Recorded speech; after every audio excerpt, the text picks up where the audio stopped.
Hello friends, welcome back to our channel. কেমন আছো তোমরা সবাই? আশা করছি তোমরা খুব খুব খুব ভালো আছো। আর আমি ভালো আছি, খুব একটা বলবো না।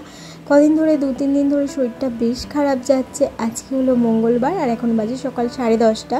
এদিকে হাজব্যান্ড চলে এসছে একটু ফুল তুলতে। আজকে যেহেতু মঙ্গলবার, পূজার দায়িত্বটা ওরই থাকে। শনি মঙ্গলবার যেহেতু বজরংবলীর পূজা করে, তো সেই জন্য এই দিনগুলোতে পূজার দায়িত্ব না আমার, না শাশুড়ি মায়ের, পূজার দায়িত্বটা ওরই থাকে। তো সেই মতো ও কিন্তু বেশ গুছিয়ে সুন্দর করে পূজা করে। আর সত্যি কথা বলতে, ও এত সুন্দর করে পূজা করে না, দেখলে একদম মন ভরে যায়। কি সুন্দর করে সমস্ত কিছু নিজে হাতে সাজিয়ে নিয়ে পূজা করতে বসে। আর আজকে কি বলতো, আজকে কিন্তু খুব একটা স্পেশাল দিন। তার কারণ হচ্ছে আমরা ঠিক করেছি, যে হচ্ছে এই যে আমাদের সন্তান রিকের হচ্ছে 5 বছরের জন্মদিন আমরা সেলিব্রেট করবো একটু ছোট্ট করে। তো সেই সব মতো ভাবনা চিন্তা এগিয়ে আমরা একটা ডেট ফাইনাল করেছি। তো যাই হোক, সেই দিনে হচ্ছে ওর জন্মদিন সেলিব্রেট করব, তার জন্য আমরা কার্ডও ছাপিয়ে দিয়েছি। তবে এই সমস্ত কিছু সেগুলো আমি ভিডিও করিনি, তার কারণ আমি চেয়েছিলাম একেবারে ঠাকুরের কাছে যখন আমরা ঠাকুরকে নিমন্ত্রণ করব, তো সেই সময় একেবারে তোমাদেরকে জানাবো। এটা আমার একটা ব্যক্তিগত মত ছিল। তো সেই জন্য আমি এর আগের ভিডিওগুলো কিছু তোমাদের সাথে শেয়ার করছি না। আসলে ভিডিওটাই আমি করিনি, যেমন কার্ড বাছা বা কার্ডেতে কি লেখা হবে সেইটা যখন করা। তবে কার্ডেতে কি লেখা টেখা হয়েছে সমস্তটা আমি পরের ভিডিওতে খুলে দেখাবো, কার্ডগুলো একদম সুন্দরভাবে। তো যেদিনই আমরা কার্ডটা পেয়েছি তার পরের দিন কালকে রাতে আমরা কার্ডটা এনেছি। আর আজকে কিন্তু ঠাকুরকে ভাবলাম যে একটু ভালো করে পুজো দিয়ে আগে ঠাকুরের কাছে সমস্ত মনস্কামনা জানিয়ে তারপরে না হয় অন্য কাউকে বলা শুরু করব। তো সেই মতো দেখো, এখানে কিন্তু হাজব্যান্ডে হচ্ছে যেহেতু সকাল সকাল পুজো করবে, সেই কারণে কিন্তু আমিও সকালবেলা তাড়াতাড়ি করে বাজার থেকে গিয়ে কিন্তু এগুলো প্রসাদগুলো নিয়ে চলে এসেছিলাম। যেহেতু ওর অফিস চলছে, ও তো আর যেতে পারবে না, তো সেই কারণে। আর এদিকে ছেলেকেও স্নান করিয়ে দিয়েছি, যেহেতু শনি মঙ্গলবার করে ও বাবার সাথে হচ্ছে পুজোতে থাকে, পুজোতে বসে, সেই জন্য কিন্তু এই দিনগুলোতে ওকেও একটুখানি তাড়াতাড়ি স্নান দান এমনি করিয়ে দিই। তবে ওর বাবার পুজোর আগে ওর স্নান হয়ে যায়। আর আজকে যেহেতু একটু তাড়াতাড়ি করছে, যেহেতু হাজব্যান্ডের কি একটা মিটিং বা কিছু একটা আছে, ও বললো যে আজকে একটু তাড়াতাড়ি পূজাটা করে নেবো, 12টা থেকে ওর অফিসে মিটিং আছে।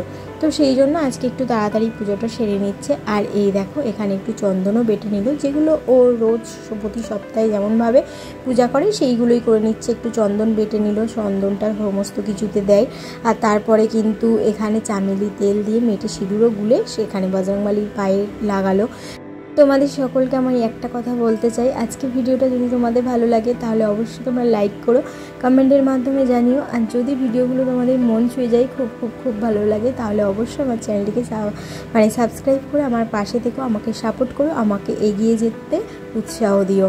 তো এদিকে চলো আমরাও একটুখানি ঠাকুরের কাছে নমস্কার সেরে নিই। আর কি বলো তো, গত 2-3 দিন ধরে না আমার প্রচণ্ড শরীর খারাপ, তো সেই জন্য না আমি আর পুজোর কোনো কাজেতে হাত দিতে পারছি না। তো যাই হোক, এখানে হচ্ছে হাজব্যান্ড কিভাবে কি করছে সেটাও আমি একটুখানি তোমাদের সাথে শেয়ার করছি। আসলে এই ছোট ছোট জিনিসগুলো কিন্তু স্মৃতিতে সারা জীবনের জন্য থেকে যাবে। সেই জন্য কি বলো তো, আরও ভালো করে যাতে মনে থাকে বা মনে রাখতে পারি, সেই সাথে তোমাদের সকলকে দেখাতে পারি, তার জন্যই কিন্তু আজকের এই ভিডিওটা।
এখন ওই বাজে দুপুর 2টো মতো হবে।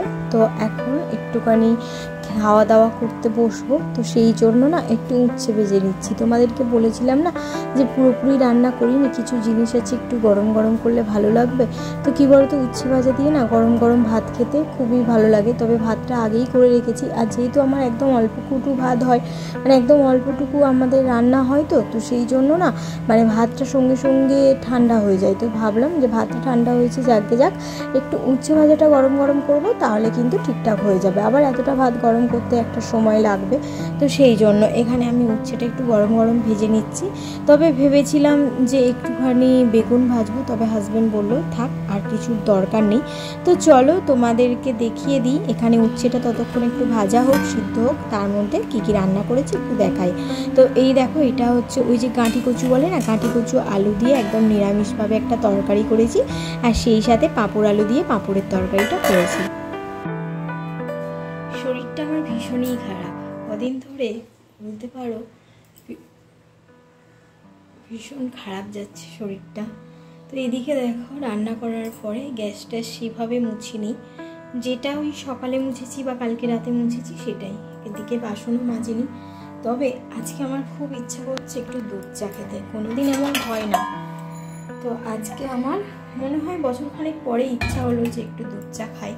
তো সেই জন্য এখন বাজে ওই 6টা মতো, ছেলেকে দিয়ে এসেছি পড়তে।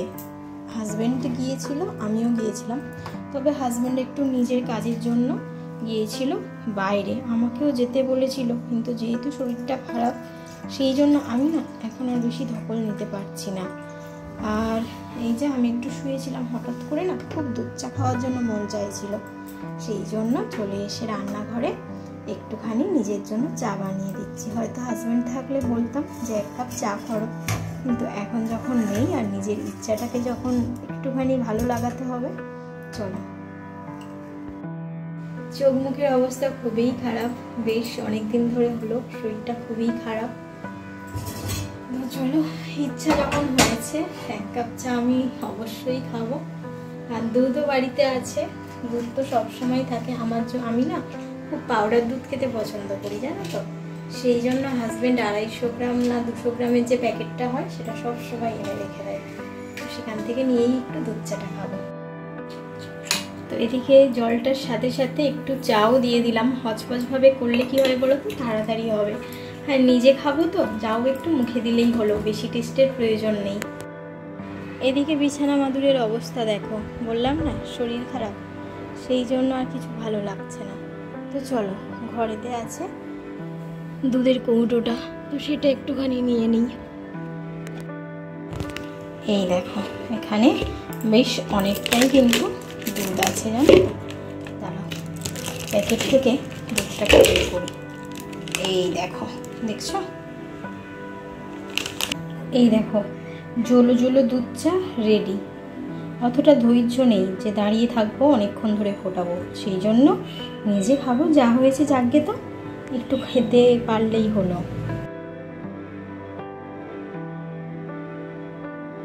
এই দেখো, রিকের বাবা ওর একটা দরকারে গেছিল, আর রিকের জন্য কি এনেছে দেখো। কি বাবা এটা, বলো তুমি? ডোরেমন পেন্সিল কাটার। তো কি সুন্দর দেখতে না, কি কিউট।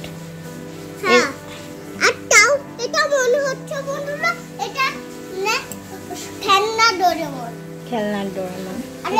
তাহলে বন্ধুরা, আজকে সকাল থেকে এই সন্ধ্যে পর্যন্ত ভিডিওটা তোমাদের কেমন লাগলো অবশ্যই কিন্তু কমেন্ট করে জানিও। এই যে রিক চলে এসেছে পড়ে, এইবারে ওকে কিছু একটু খেতে দেবো, আর সেই সাথে সাথে জলো চাটা তো আমি শেষ করেই ফেলেছি। দেখা হচ্ছে পরের দিন আরও ইন্টারেস্টিং ব্লগের সাথে। আজকের মতো এই পর্যন্তই, দেখা হচ্ছে পরের দিন আমার আরও সুখ দুঃখ ভাগ করে নিতে আসছি খুব তাড়াতাড়ি। তোমরা ততক্ষণে ভালো থেকো, সুস্থ থেকো, আর অবশ্যই আমার জন্য অপেক্ষা করো। নিজেদের খেয়াল রেখো, সেই সাথে সাথে পরিবারের সকলকে খেয়াল রেখো।